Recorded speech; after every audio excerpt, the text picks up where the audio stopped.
dar saria khan Chief Minister Bangla chua sanin aizo tanga marlam panin kan tlan chua ka dur tlang kong chawa kanom meka Buhchangphai kan pana Buhchangphai a hian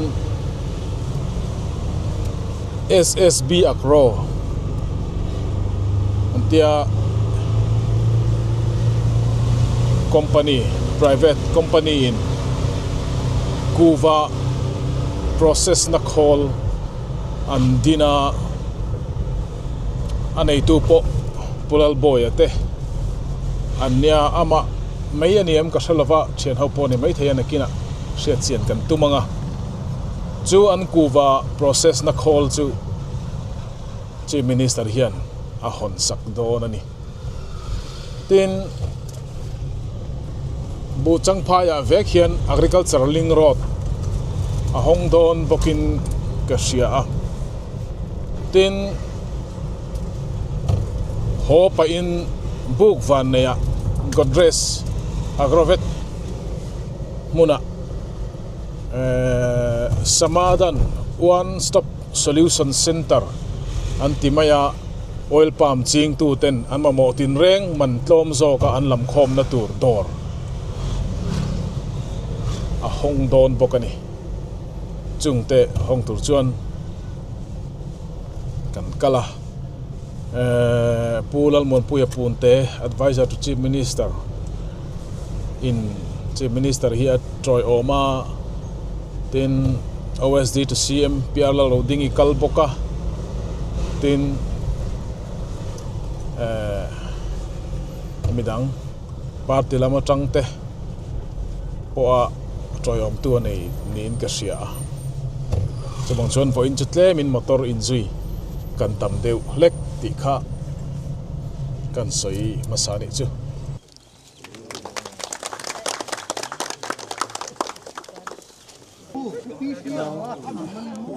because somebody are coming, no? Yes, yes. So Sir, this is office.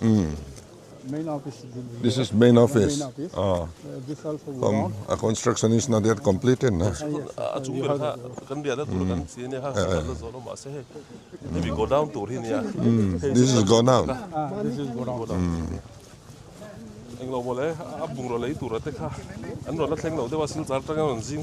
Oh,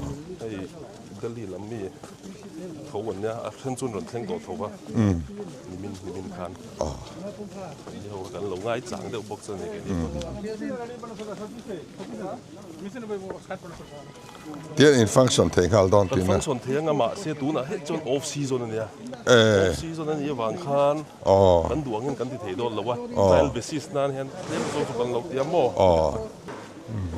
Here factory version ta. chin ngal mai don me Ngalila. Oh. baya wo salu kan li de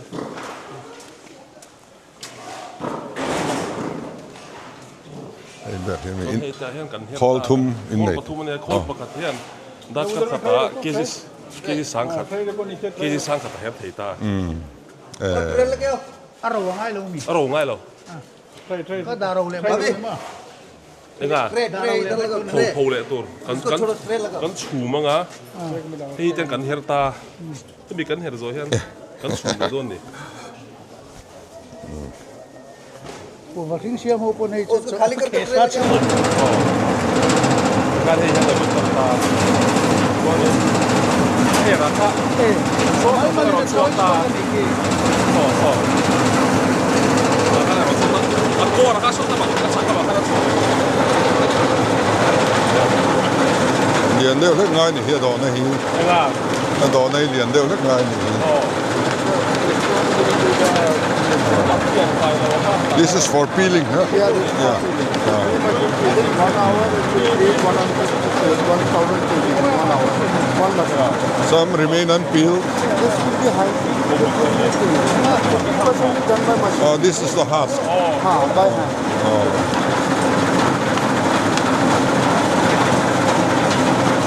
maybe ให้มีเทียนไฟเราเว้ยโคตรของเทียนนักเทียนไฟเลยอ่ะช่วงมีตัวกันชูบ้างอ่ะกันชูตัวกันโอ้เลย เฮลที่ชุดที่เทโลดิมั้งให้ตัวเห็นเลยตัวเห็นฟูเราโอ้ตรงกันเห็นฟูเราโอ้ตรงนี้ตัวอีกครั้งเลยอ่ะมันวัวลินถ้าตัดกันเส้นเลยอ่ะเห็นเทสู้ตัดกันเส้นแล้วเทเลยมันสู้เป็นตัวเลยตัดเลยอ่ะตอนนี้อากูนะครับสู้ตัดสักแบบห้าตัวเลยท่านนี่ชุดนั้นถามว่าให้มีลูกอ่ะโคลูกอ่ะมาเล่นตอนเป็นยังไง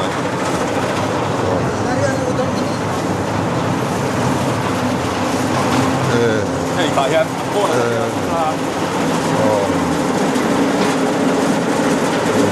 ก็สมทีที่เนี่ยมาจะกันก็ระวังถ้ากันหัวกันชุ่มหน้าข้างโผล่หรือว่ามันทิ้งตัวไอ้กันมันเนี่ยกันชุ่มตัวก็บอกทิ้งตัวทิ้งตัวไอ้ถ้าสมจะสมทีอารมณ์สุดอารมณ์ต้องสมทีประเทศเซ่แล้วเชียงตามมาเนี่ยเราคิดว่า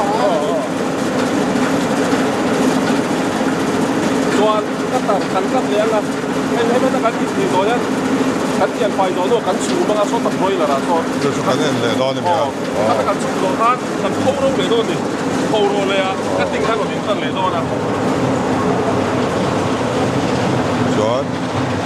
เขาอย่างไงจะสิ่งที่ในตัวเนี่ย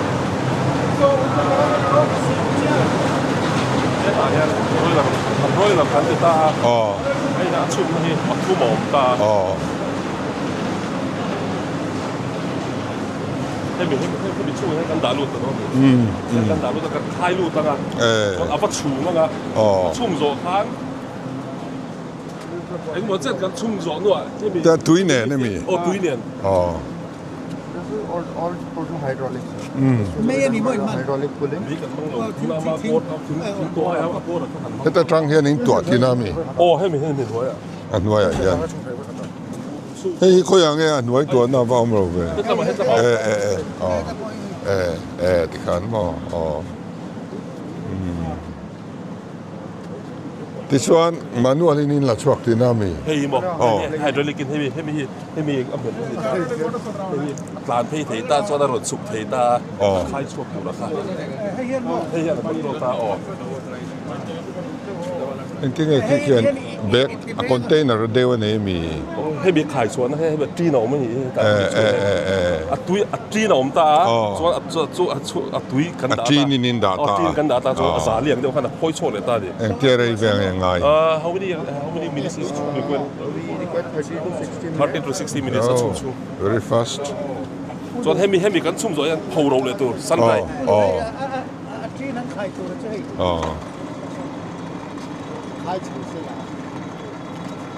สันไรขนาดนี้ต้องถ้ามีไรส่วน cutting process ขนาดนี้จนเลยนะ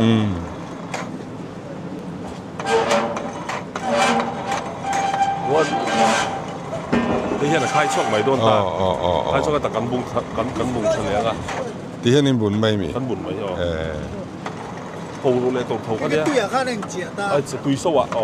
กันชูมันดีเปลี่ยนกันชูดีกันที่หลังส่วนข้าเองมาจานเทียนที่ข้าที่ตาหลงเฉลียงอ่ะถ่ายเห็นตลอดต่างนี่ตาเนี่ยเรื่องบุญตาแม่งอ่ะก็ถูกขึ้นไปจนให้มีโซกันเขาว่ากันสันไรจุมีโซกัดติงปีสกัดค่ะสุปารีใส่สกัดครับว่าข้ากันตั้งเดียวกันสุปารีเสียบทุกไอ้หม้อสเรปกันเรปังเวลไม่เนี่ย processing กันสุดเลยก็อยู่บนนั้นยังหลบก็ได้ส่วนให้มีตัวตาส่วนเขายังไงตีเลยนะตัวก็ตีเลยตัวโคลขโมย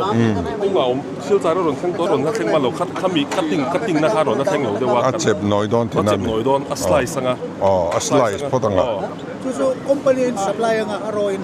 รอยกันสัพพลายโดนอัสไลซ์ส่วนนี้มีอัสไลซ์นี่เขยซาไปกินเคลซาติไหมตัวนี้สุปาริไซซินให้หิมอเขียนไฟเราว่าให้ตาเฮียนให้มีโคลเฮียนเขียนไฟเลยร้อนเลยโซ่ให้มีเอ็งเอาว่าให้ตาให้มีอันยันจริงๆเฮอร์ควอลโดนเฮอร์ควอลโดนให้อาร์ตุลายอาร์อันปวนนักโคหลังเจียงเดี๋ยวกันที่เขาเลือกช่วงสิให้อับตาjust coming in. Yeah. वो बोलो इसको सुबह लेकर डालो बोलो सुबह लेकर डालो ना पहले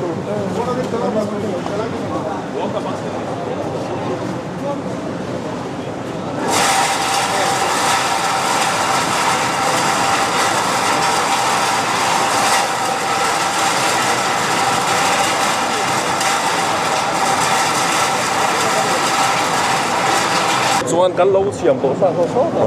kan lo tai to da sa so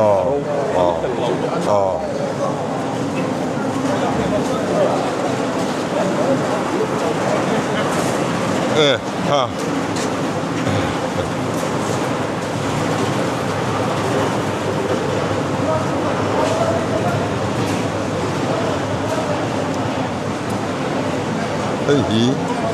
Hey ni ta Iya finish nge. Di sanya ma se la pello. Na pello mo. Nga pel du kher o. Aku mi chu du sa lo. Di ma so ram piang hi chun hela. Ate sa mo. Ate mo. Hei chan som tu ro kan thau ro to. Asai si te le wa bo mi so ram mi hi ti kan no ki ta na. Kam da mi de to e da lo de wa. Hey.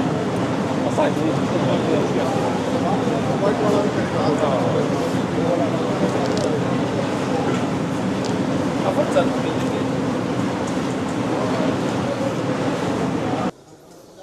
Nichin Khan kan rideu lui ya arideu lui lo hun kan nga ka khilai an pon zar chunga khian program mang turin an thot ama se na chan non lo deuh la ka ta hian tuk thron an siam me ka chuan a khol kha hai ka sirami hin ta ni Nichin Khan chief minister ta khan nge an soi ka shrevek loba ma ro chu kan soi non le thum manga chiang zo kin helaya an barle at thil vel video khachu chiang dewin kan ria in ka ria ka ringa chuan heta an khe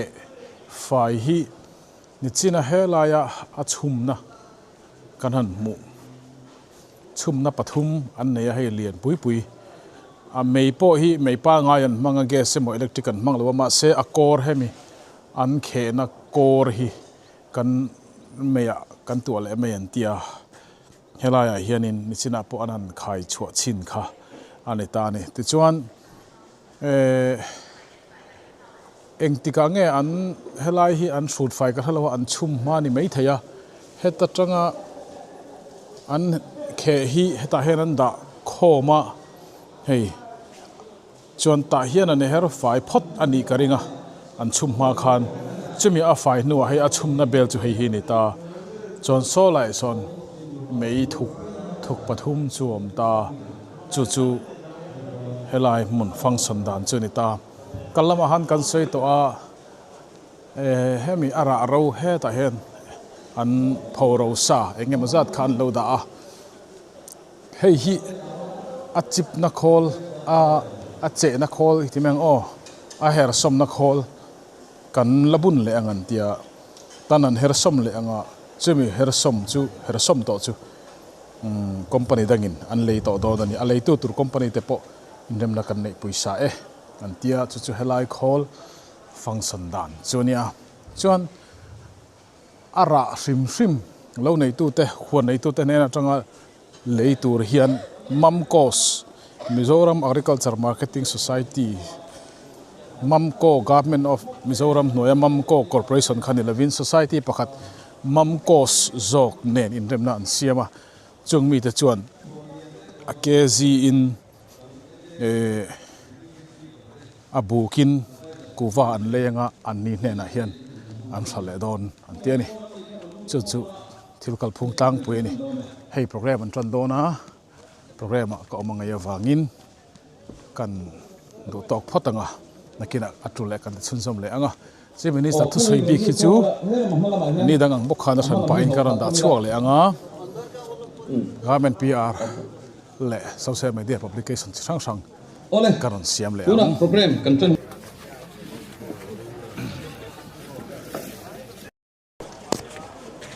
program kan mang sawa so kan anga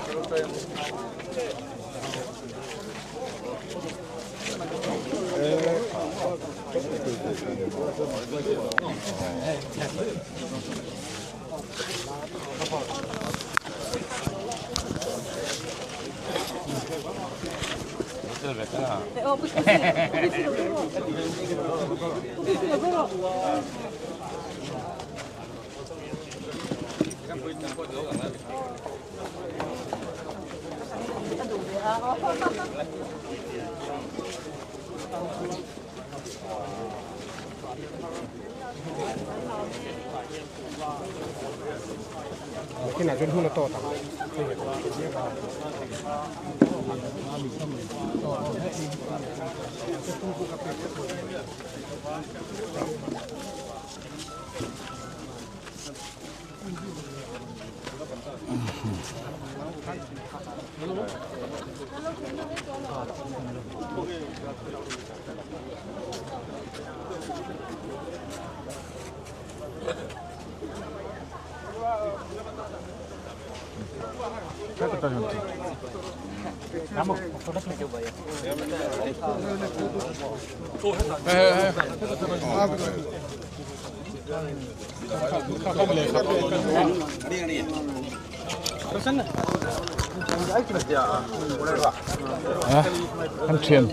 Kan thian te howin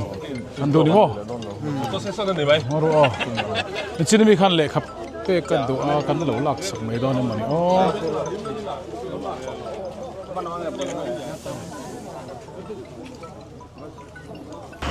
helai hi kan an program kan man na khani ta hai ahena inzia ka Mizoram Agricultural Marketing Cooperative ti hin chu swalani khi society in collaboration with SSB Agro Areca processing plant Buhchangphai GST registration pon tar kap to udiam kan be sei me kan tia udiam registration nei chuan Government of India approval engkim man nei don tinani các program này na trong khan phai sen lama kan phei le de ta toy te ani kan ringa ta chuan CM hian agriculture ling road a hong do na chu hey ke hian kan kal ngal mai do na wang ve koi hi khat lek tak tak helai hian ram thar zau ling road an tiani anan bangzor zoranga ama sapera kan soi du chu hei voinia lom tu soi tu tam tak kan neya Buhchangphai sang ka go som nga le pan ni adin ani a en na thok kun na thok deu vek kan nia le let nei te ku ba huan nei le ol pan a chu tiang ai jong tu te chu kan ni a chu tiang a ei jong a kun rei tak kan lo man to lai chuan ei jong tu te na kan ha san na bera chu ling road kan ti kan hin ni lo thei lo ba chu lai chon helai Buhchangphai ram thar zau po hian har sa ka tam tak kan ei jon to na kan thai thar kan bu thar ol pan thar te kan phur chuan na ko har sat na kan lo nei to thi na ma ro chu kan be sei phak ba kin kan ti don nge ni ZPM sarkar chak dak mai kan chief minister kai chuan na noya sarkar na kan chona tiếng kan be sei lo te main ling ro kilometer ni jet mai he PCC flooring ti hian kan lo nei ta de mai a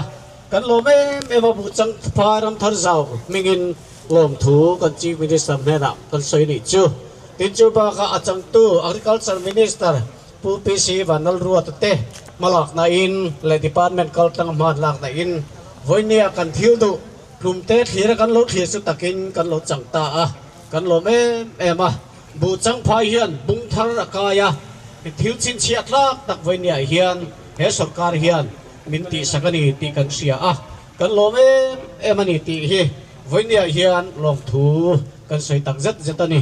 lom thu kan soi ron khoi takin kan chief minister hian helai hian thil kan an soyanga helai ram thar zawa hian uwa te balu te sangadi te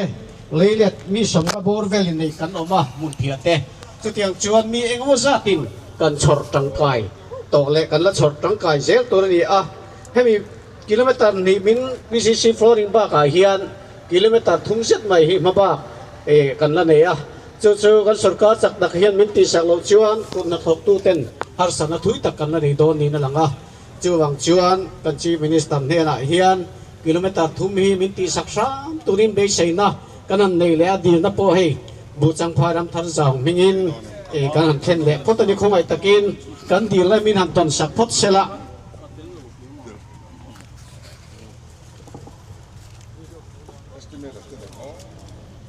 estimate tolo siam ngai no vak pokan khelo ni tin kamiling road baga khanin electric power supply kan har satna ni chu department te pon han siam photola estimate kan lo siam mai gen ti a pu berin men ti sak thei chuan thil ho king tur ni mai bele tura chuan present lan kan han denga Buhchangphai ram thar zaw mingin ram thar zaw huai tu te kan han ko chokanga khomai takin kan chief minister te kan honorable agriculture minister te le kan deputy speaker ufam ki bakhan min lo don sak don ya le pulal chana lo so mang pulal chana kan chief minister han lan sela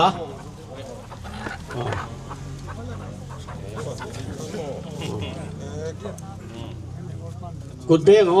takin le tuna chuan pusi van lar so ta kan so manga UPC van lar ruata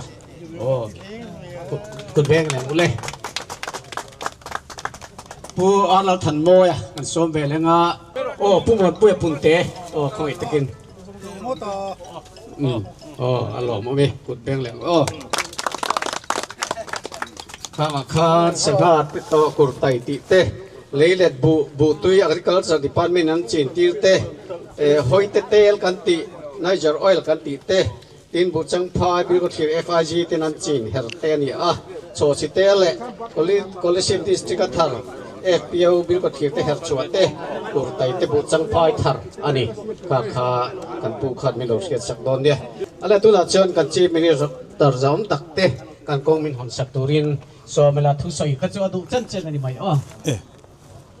Rồi đây biết không?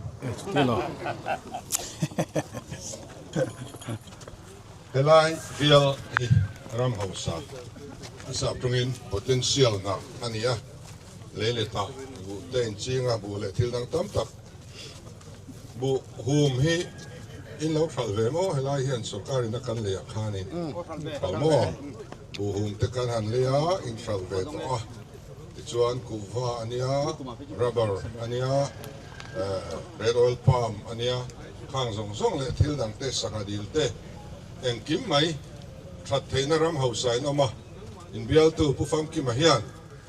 avei em eng leilung hausak lai nei te hi atang kai thiang pera man du hian sarkara atheina na hian athan ve thina kong po hi abalak nain kan agriculture ministerin alo ngai ve ngai mo pui chewa cái phải chuan mà đi cái này về lâu cái agriculture minister ai khan thil pe ka dong hem jok le nga la sia lo ka ti khok mai ama za liu wa he alo chuak ania ei nuai za som kan senga helai hian ti chuan kan sarkar hi kun na tok tu te thian ania wangin kum ni lek chung hianin kun na tok tu te hi an phu so ta ani bera tunayan agriculture link road kan ti te horticulture link road kan ti te hi kalna pia nga hian July ram tha akal na tur ti an lo soi ve kan ni khotin hian tin Mizoram khwa hi voi som dong ka tlo suat non vek nu ania chim kil ti lo chu hetia thu chung le mu chung po hianin kamit thla hian khotin hi an koram le lung om dan te an potential area te khoila nge le lo nan mamo khoila nge ling road an mamo ti kamit thla hian ka bu vek ani thil poi ka ngai lo khop to maya chu poisa na dai chin kanan ti dona horticulture link road agriculture link road a hian vai bel chu samru tun na ya kan dani chu chuan thui tak na atok dona tichuan red oil palm big hi prime minister here ngai poi mo tlat maya chu kan donor minister pusindia hian angai poi mo le a thil dang kan zuk soi rual khan oil palm kong in telem alotia kai mu le don khan milozo le don sia oil palm kong tur hi da sa de ngai ni kan tia Bible si something pani kan dani oil palm kong tur hi tuna in lamaba tina te pokha adai mai thing karinga thil kan thil du chau chu thil in ron dil hianin chumi kong alai na tu in ron ti topa a sei lamin soi lova a sen so ngai za ti soi bok si lova ti ngai nei om lo kan da top mai ni pe don chu mai la che ngai za ngai ngai kan thil lo chuan a process thei lo ni rabunga ka thenin pa in Christmas don kanin Christmas present check sang khat min ron thon ve ro tia zipe in thon kan tuma tang thei mi lo maya nang zipe mang lo ni lo mo ka te mang nang ka kom thang pa no mang lo ma ti mai ni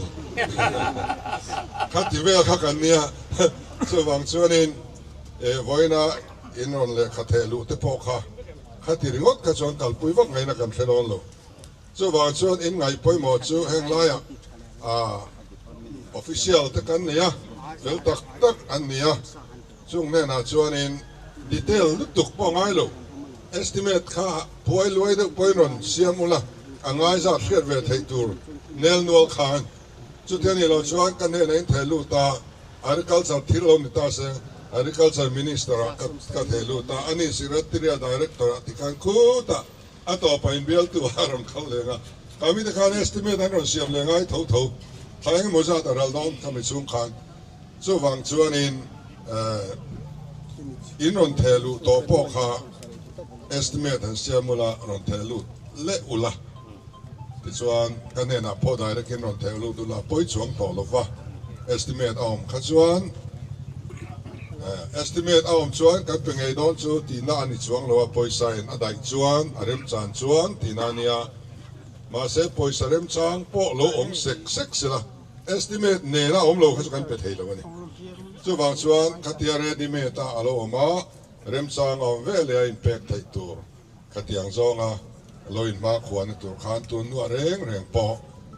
estimate nen ron ti zel turin kan sa chuni la ya kan di eo te po hei an lo kala kan di si te po nei min tro om se la la bia la kan thop tu te kan van nei kan tia officer tha te lut je hi kan thredon chawa kum ni vel sarkar kan anin kol ve a kan mi zo officer an retire tu te kan ka ui ngoi thina ni vai kan front tam tual mai sia chu wang chuanin heng kan thop tu kan di panin frang thop tu te ne hian in nel takin ang kim in lo ti sui sel don nia le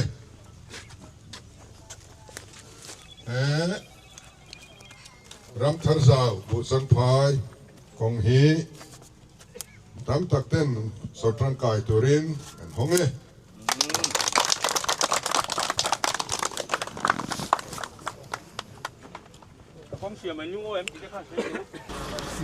thla te an lak pui le an chi khan camera ka off zoka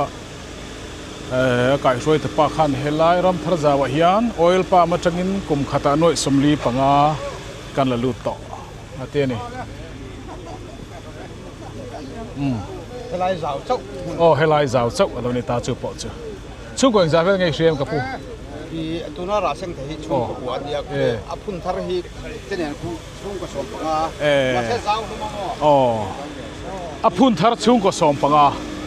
okay apun thar chung ko som panga ara seng to chung ko kwa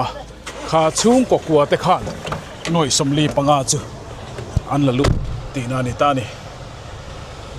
Estonia one hi Japanami nge scientist walina an siam chwa ania tunami hi marine collagen peptide ania vitamin C vitamin E biotin copper le zinc manga siam ania collagen chatna te chu kan che cheu to ome cho e khamdar kar khat nuwa scoop khat tuisi ka intur ania kan e changa kar khatna alang ngal ani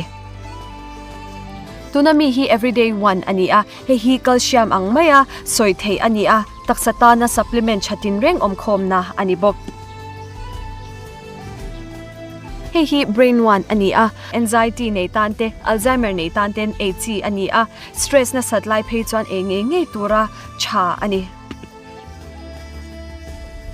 hi lungs fuel ani a chuablam chalo thoha nei te ta na damdoi chatak ani tin heng mai ba ka hian damdoi chi shang Estonia 1 a hianin leithein a oma leidu kan omani chuan D3 business enterprise ramhlun norta te engtiklai po in kalchia na zofia thereng ani e